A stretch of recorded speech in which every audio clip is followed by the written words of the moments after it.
Ada satu teman saya di Surabaya, teman dekat saya, dia ceritakan pengalaman dia. Tetangganya ada seorang pastor. Pastor ini berarti orang Katolik. Kemudian dia bilang, "Pastor, saya ini kebetulan teman saya ini bukan dai, tapi dia sering hadir di pengajian dan orangnya humoris, suka lelucon gitu ya. Maka dia datang kepada pastor, dia bilang, "Pastor, bisa saya ngobrol sebentar?" Kata pastornya, "Silahkan." Dia bilang, "Saya terus terang pastor bingung dengan agama saya." Islam maksudnya. Padahal orang ini istiqomahnya luar biasa, suka dengan Islam, dari Islam. Tapi dia bilang gitu, ini cara dia ya. Kemudian pastornya dia bilang, ini saya yang lebih bingung lagi, ada Al-Quran dan ada terjemahan bahasa Indonesia. Ada satu surah dalam Al-Quran yang membuat saya lebih bingung dengan Islam. Ini surah Al-Ikhlas. Ada kalimat dalam Al-Ikhlas, lam yalid walam yulad. Tidak beranak, tidak diperanakkan. Tuhan itu nggak punya asas, nggak ada orang tuanya, dan tidak ada juga jalurnya ke bawah, nggak ada anak-anaknya. Karena kalau ada orang tua pasti ada kakek nenek, kalau ada anak pasti ada cucu dan cicit dan seterusnya. Kata pasturnya langsung, memang agama kamu itu membingungkan gitu. Kata teman saya ini, ya, semoga Allah jaga beliau. Sekarang masya Allah masih ada dan berhasil sukses sekali di Surabaya dan sudah selesaikan S3-nya. Dia bilang begini aja pastor, saya kasih Quran terjemahan ini, pastor coba pelajari, kasih saya Injil terjemahan saya pelajari. Seminggu kemudian kita ketemu, siapa tahu ada jawaban. Kata pastor, baiklah, dikasih Injil terjemahan, dia juga ambil Quran terjemahan. Dia bilang, saya bawa pulang Injil tersebut, saya sempat letakkan di meja kerja saya. Tapi saya terlupa, gitu kan. Selama seminggu saya tersibukkan dengan kegiatan-kegiatan. Lalu kemudian saya ketemu lagi seminggu kemudian. Ternyata pastor ini serius membaca ayat lam yalid walam yulad, lam yalid walam yulad. Ini terputar-putar dibaca terus. Dia bilang setelah seminggu saya ketemu, lalu kemudian saya tanya, "Pastor ada waktu?" "Ada." "Bisa saya masuk?" "Silakan."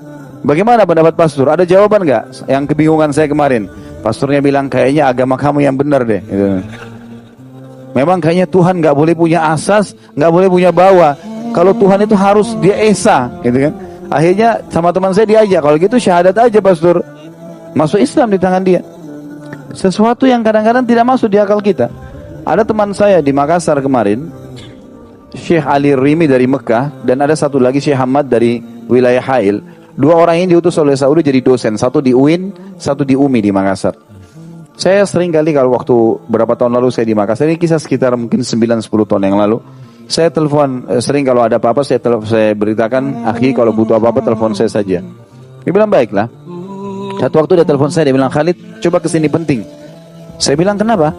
Dia bilang, "Ada orang mau masuk Islam." Baiklah kalau gitu saya datang. Saya datang ke sana, naik motor, sampai di sana saya tanya, "Mana orang yang mau masuk Islam?" Di sebelah dia kebetulan ada salah satu marketing obat yang sering keliling-keliling di apotik. Itu ternyata dia. Kata teman saya Ali Harim ini orang yang mau masuk Islam nih.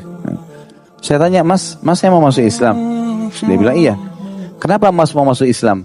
Dia bilang, "Saya kagum lihat dua orang Arab ini. Setiap azan pasti ke masjid, gitu kan. Pasti kalau dengar azan ke masjid. Setiap saya masuk ini pasti jalan ke masjid."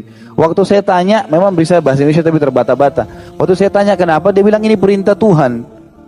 Dia bilang, "Saya pertemukan dengan keadaan saya seminggu sekali ke gereja aja saya masih malas. Ini orang satu hari dipanggil, waktu saya tanya berapa kali, dia bilang 5 kali. Begitu rajinnya dia pergi. Kalau gitu saya tahu ini agama benar, saya mau ikut deh." Hanya begitu. Gitu. Antum sekarang dengar azan sehari berapa kali? Jawab nggak ke masjid? Gitu. Jadi unik sekali gitu ya. Orang masuk Islam itu sesuatu yang luar biasa. Jadi jangan pernah berpikir, oh Islam ini sulit untuk ditawarkan. Oh Islam ini diterima atau enggak ya? Untuk berdialog, untuk berbicara menawarkan Islam, saya harus hafal Injil nggak? Atau saya harus hafal Taurat nggak? Itu tidak perlu. Tawarkan Islam, selebihnya tawakal kepada Allah. Karena tugas kita hanya menyampaikan. Allah berkata kepada Nabi Muhammad SAW dalam Al-Quran, "Ma alaika illal balag." Tugasmu hanya menyampaikan, hai Muhammad, nggak lebih dari itu.